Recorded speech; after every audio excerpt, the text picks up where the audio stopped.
Hello, everybody. We are live. Oh my God, this is the first installment of Midday Muse.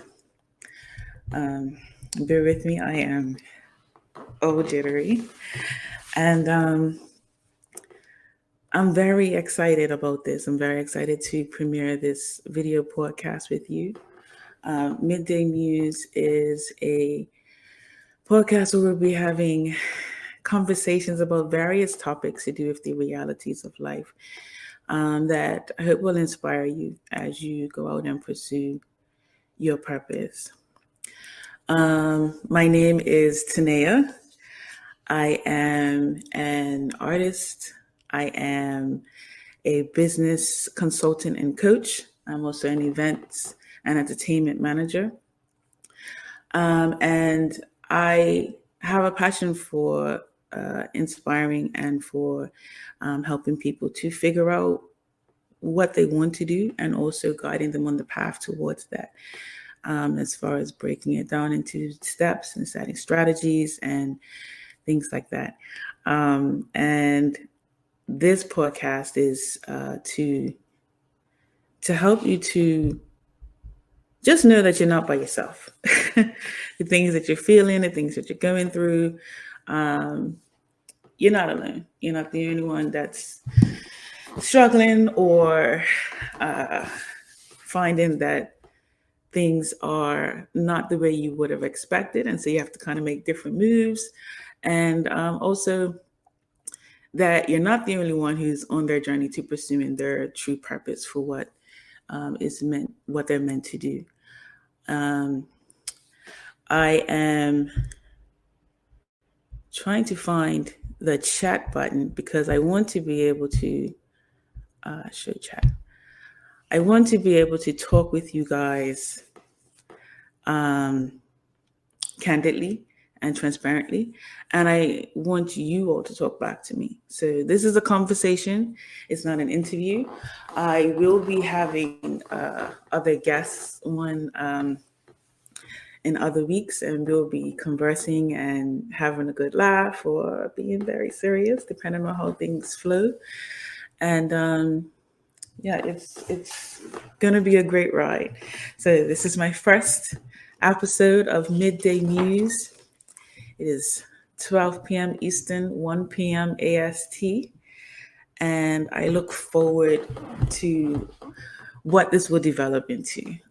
Getting some theme music, getting a better camera, all of that as we develop. But I decided I didn't want to put it off any longer because, so often we have these ideas and we have these dreams of what we want to do. But if things aren't just so, if they're not perfect, then we don't do it. We kind of make a reason why let's not push forward. But I don't want to do that anymore. So it's not perfect, but we are here. So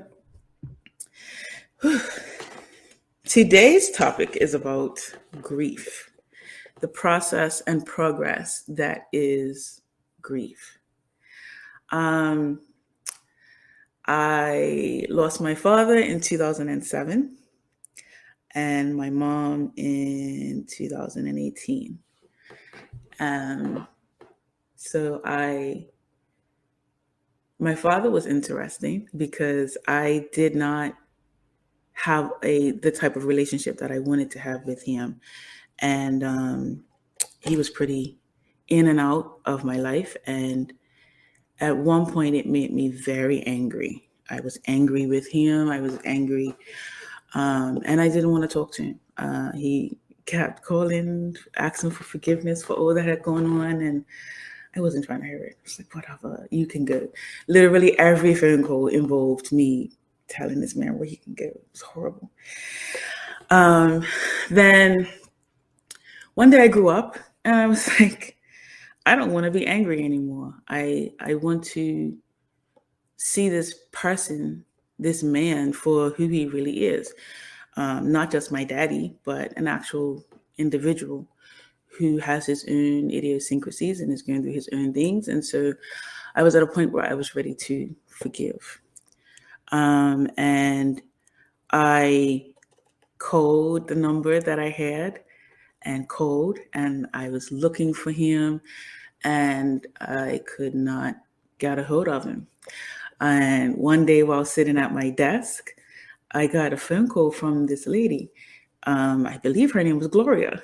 This was in 2007. Yeah, her name was Gloria. And she was like, your aunt has been calling me. She been calling and calling. She swears that I know you, but I don't know you. But because she has been calling so much, I decided to try and find you. My father was Ghanaian, and my aunt, his sister, was in Ghana, and so she was calling the only number that she had for me, which was a old home phone number.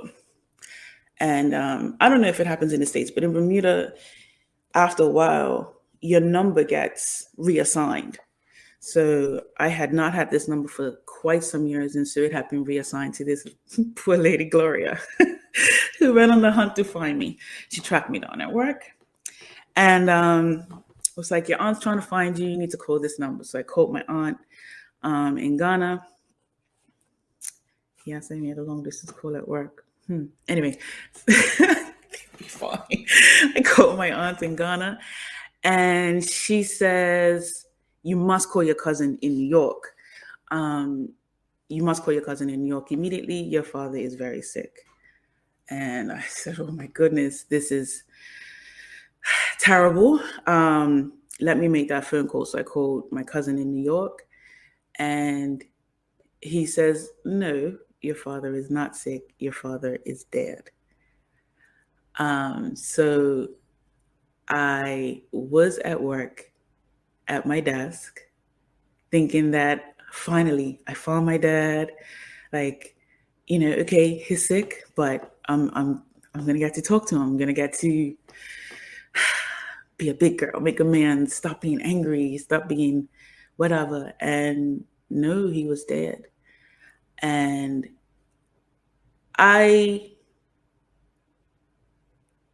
it was a physical feel. I physically felt the grief and the pain wash over me. And I jumped up from my desk and I ran to the bathroom and I screamed. I cried. I was hyperventilating. It was a scene. I'm a little dramatic apparently, but it was a scene. Like, they brought a chair to me in the bathroom. They brought me water. It was a whole scene.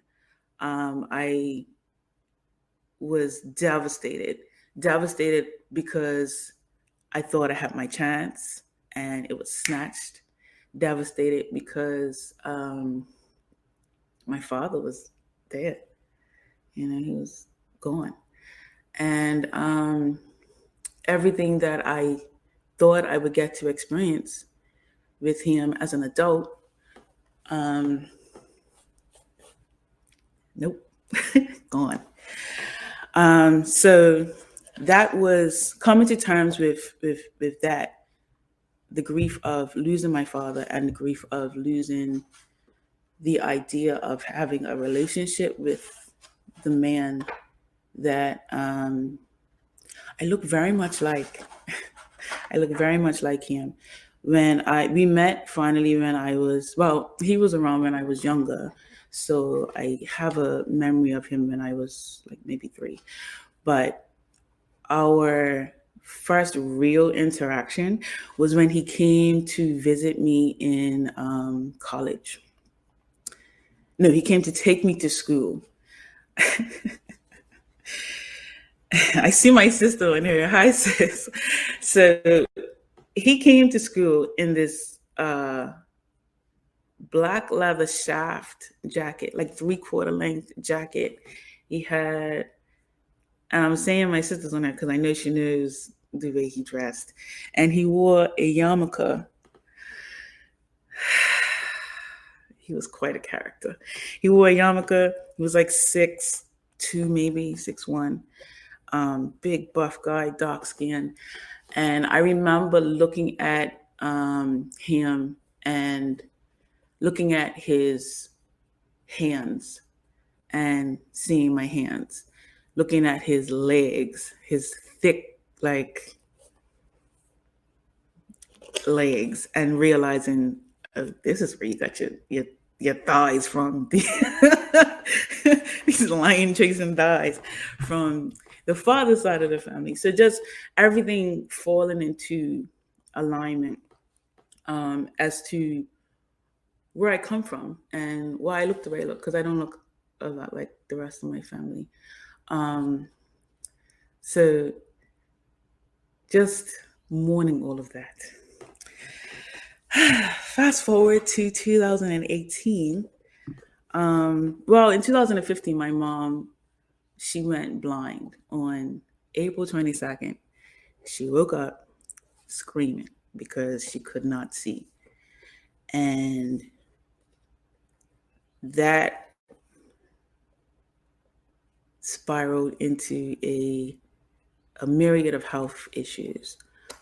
She had diabetes and had gone through some things health-wise before, but this was it, because I think going blind and just questioning after giving her life to so many people, after just being there for everyone, taking care of everyone. She was a nurse, taking people in. We always had a baby at the house. There was always somebody sleeping on our couch or over.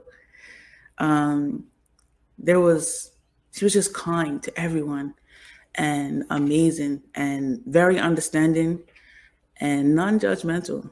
I was a little wild,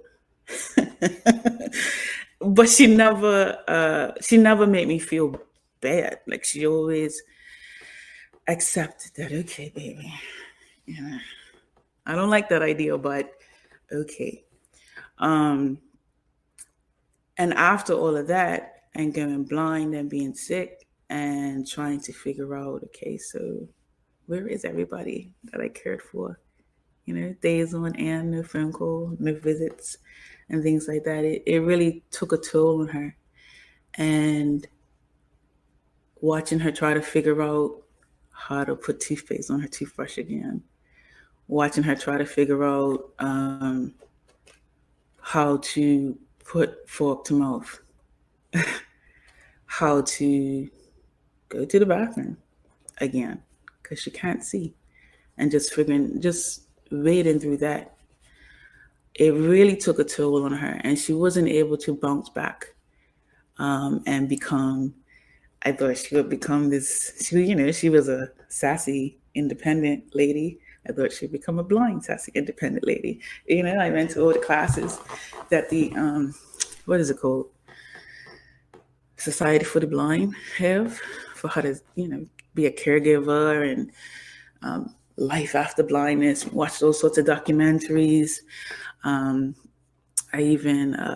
We even met up with a lady who was blind to kind of get a take on her life and the best way to go about things.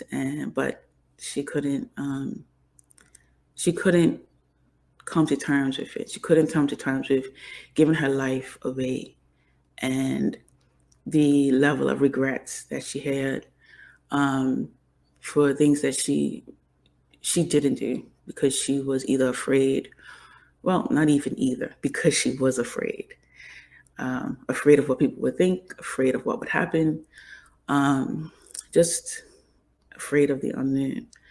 And it gripped her, and it made her life a lot shorter than I think it could have been. So that's the loss of my parents. And then there's the loss of an ideal. I have 2 daughters, and I wanted to give my children, or still want to, but the way I'm speaking about it was like a desperation. It was ridiculous. Anyway, I wanted to give my children the opportunity to grow up in a house with a mother and a father, with that whole situation that I didn't get to have. And so I found myself compromising a lot of my values and my standards just to get what I thought was ideal. And having to come to terms with the fact that this is not the ideal. This is not what you want to do. Was something. It was something. So all of that brings me to today, to have this conversation with you guys about the process and progress that is grief. What do you do when you're grieving? What do you do when you've lost your loved one? When you've lost the head of your family? I mean, my mom, that's whose advice I took or ignored. I wasn't asking anybody else. It was her. So what do you do when you are now the head of the family? When the questions now come to you. when my daughter was born, it took a very, very long time to acknowledge that when she was saying, Mama, she was talking to me. She would say, Mama, and I would look at my mama, be like, somebody's calling you. Somebody wants you. But it was me. And now here I am. There's no one to look for. There's no one to defer to except God to help me decipher, okay, who of the elders, who is the best one to go to on this. And, that's a level of that level of independence is not really something I was looking forward to having, I'm getting nervous. People are joining. Grand rising to you too. And so I'm gonna just take a deep breath and slow down and let myself come into what's going on. So, yeah, I liken not having parents to being in the middle of the ocean with the stars to guide you to land. Like you have to figure out, thank you. You have to figure out, what star am I looking at? How far do I go? It's all on you. And so what happened for me is definitely a deeper relationship with God, because I didn't have that default. I don't have that default anymore. I saw a TikTok the other day and it was saying, I don't care what anybody has to say. I'm gonna ask my mama.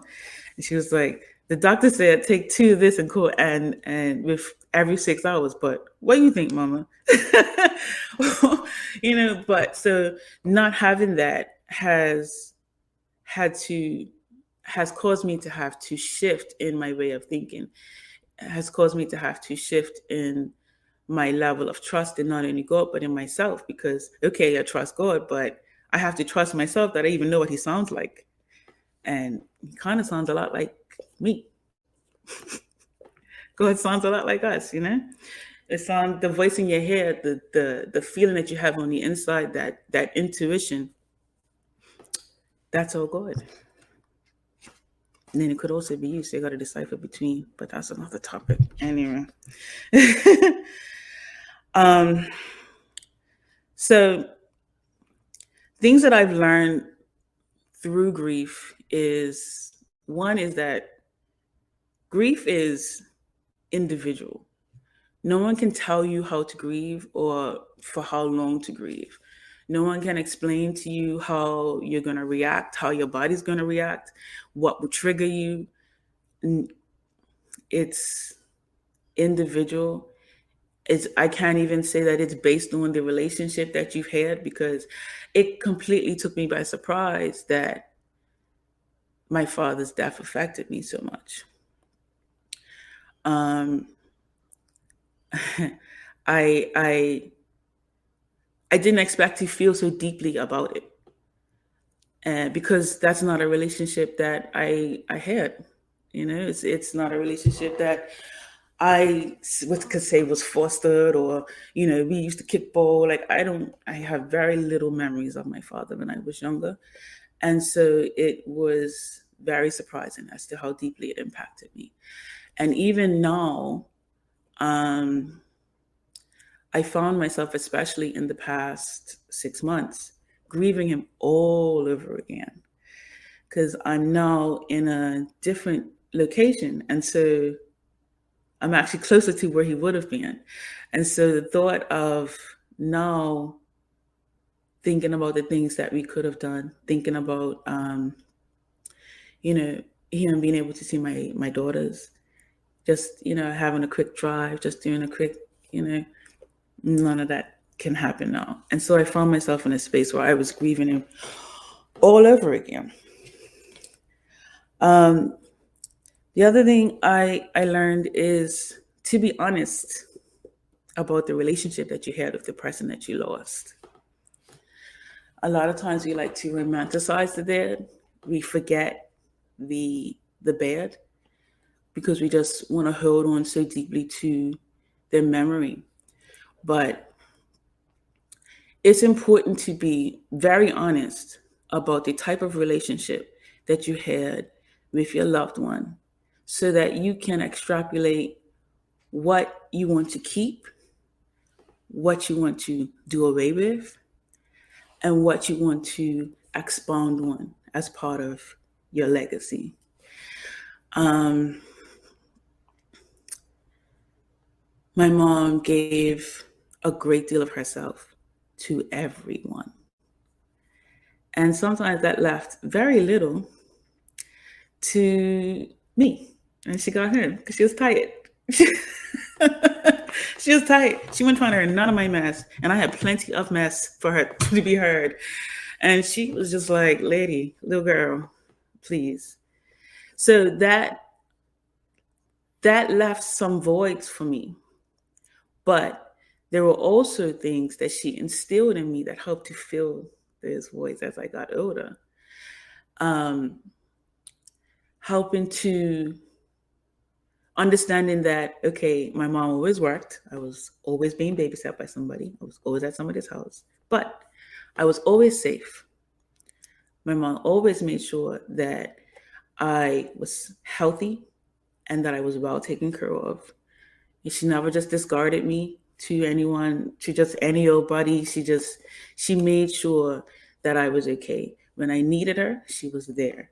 Any plays, any shows, anything, she was there. So there's good and there's bad with every relationship. And it's important to be honest about what those things are, so that you can then move on.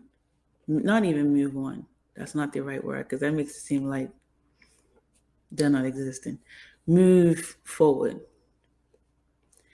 Move forward with your life. Move forward with the legacy that they've actually tried to give you.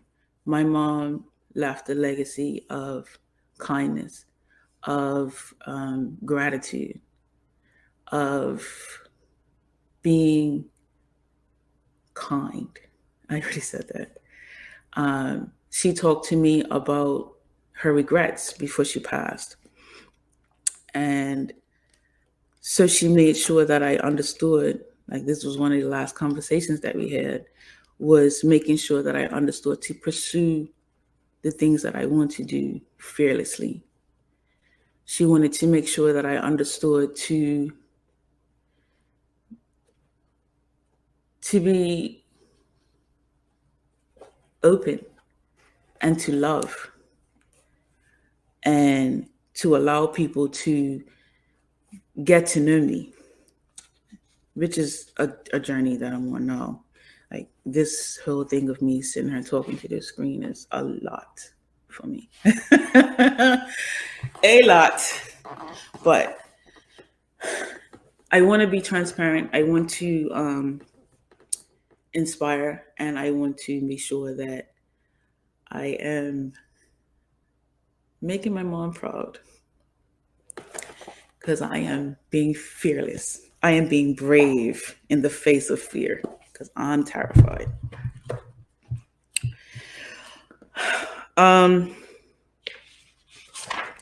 Yeah. It's important also to take the time to process through the feelings that you have. When you feel grief hitting you, don't beat yourself up about feeling the way you feel. It doesn't matter how long it's been. It could have been 3 days, it could have been 30 years.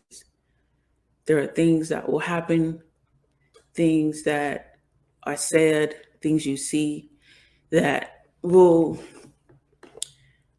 trigger again the loss and the longing for the person that you lost. And it's okay. Feel it. Feel it.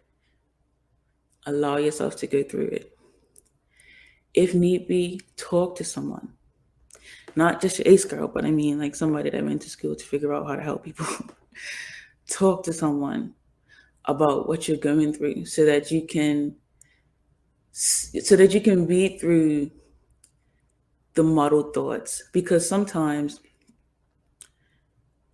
we can get so far into our heads and far into thinking about things that you overthink, and it leads you down into the rabbit hole of trying to, you start to get depressed. You start to, you don't want to do anything.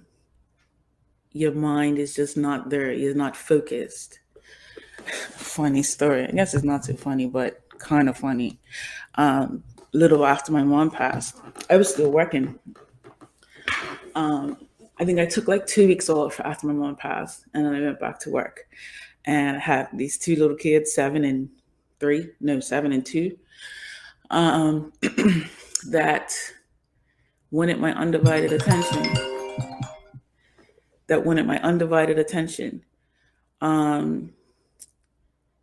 That I had a whole career to do. I had a whole house to run.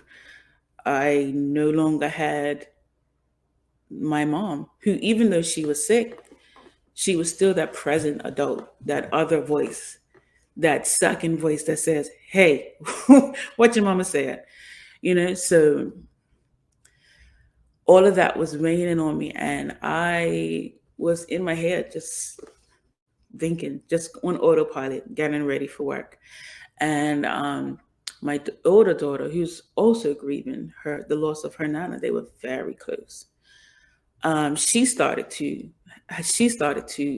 cry and be upset. And so in attending to my daughter, I got her sorted out. We were walking out the door, getting out the door, got everybody in the car, and I'm driving on the road. And as I'm driving, tears are coming out of my eyes. I'm driving. I get to my younger daughter's nursery. I go to get out of the car. I don't have any shoes on. I'm completely barefoot because I am so in my head, so distraught.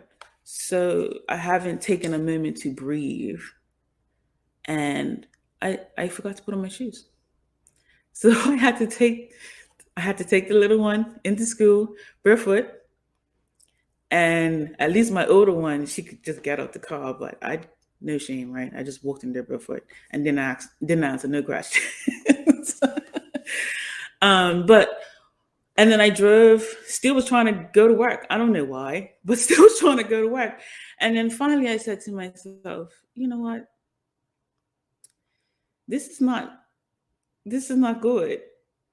And so I got all the way to town, and then I called and was like, I think I should probably stay home. Take time. Take the time you need to grieve. Take the time you need to just sit. Because if you don't, That's when depression takes over. If you don't, that's when you're not functioning at your highest anymore. You just become a shell. You just are here. And that's not what your loved one wanted for you. That's not the life that they wanted you to have. And it's not the life that you should want for yourself.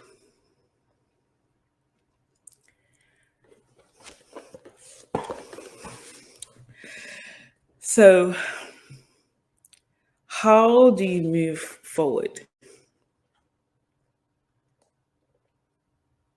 Baby steps. Move forward by being honest about the relationship.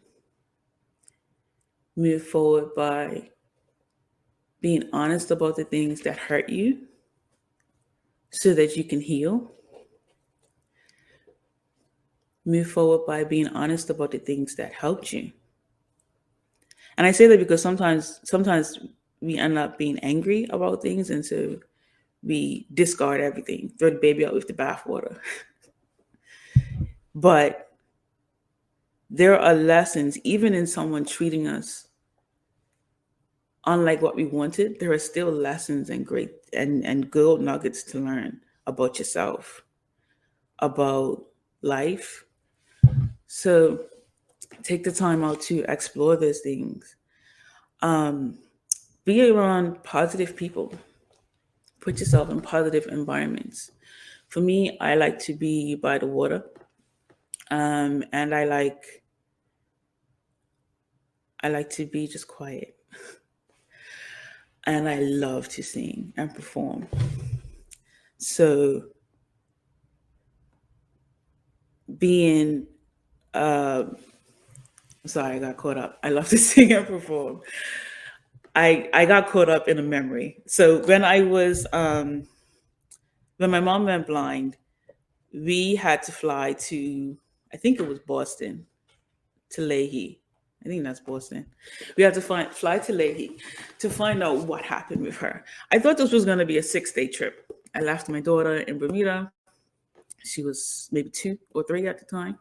I left her in Bermuda with some family members, thought I was going to take a 6-day trip and come right back. And that 6-day trip turned into 5 whole weeks of trying to figure out what happened and why. Why was my mother blind?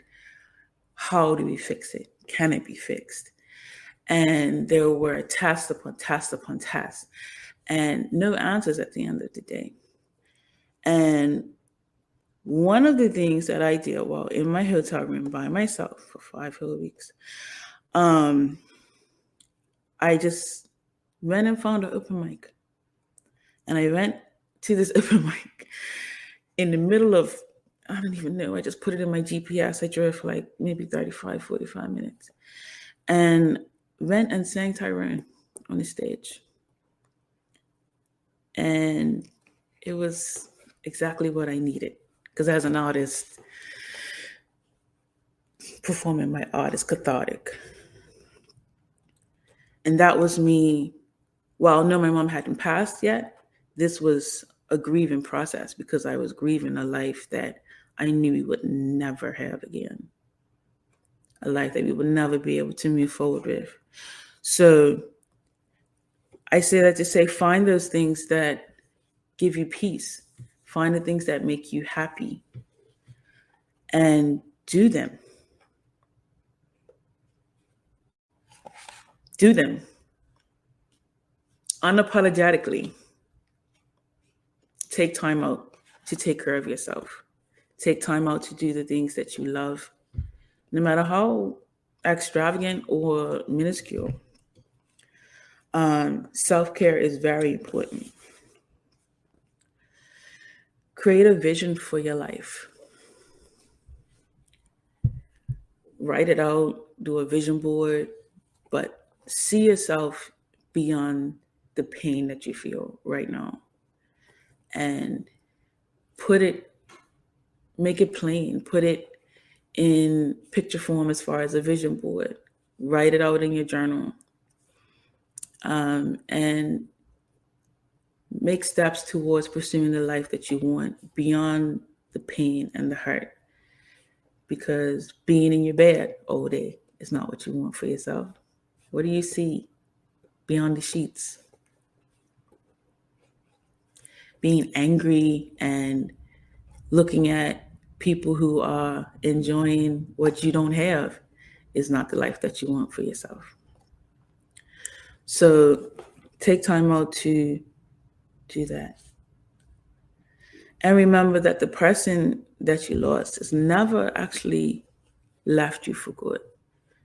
They've left you with lessons. They've left you with the genetic stamp. They've left you a legacy. And you are never actually alone. And they are always there. So that's my first installment of Midday Muse.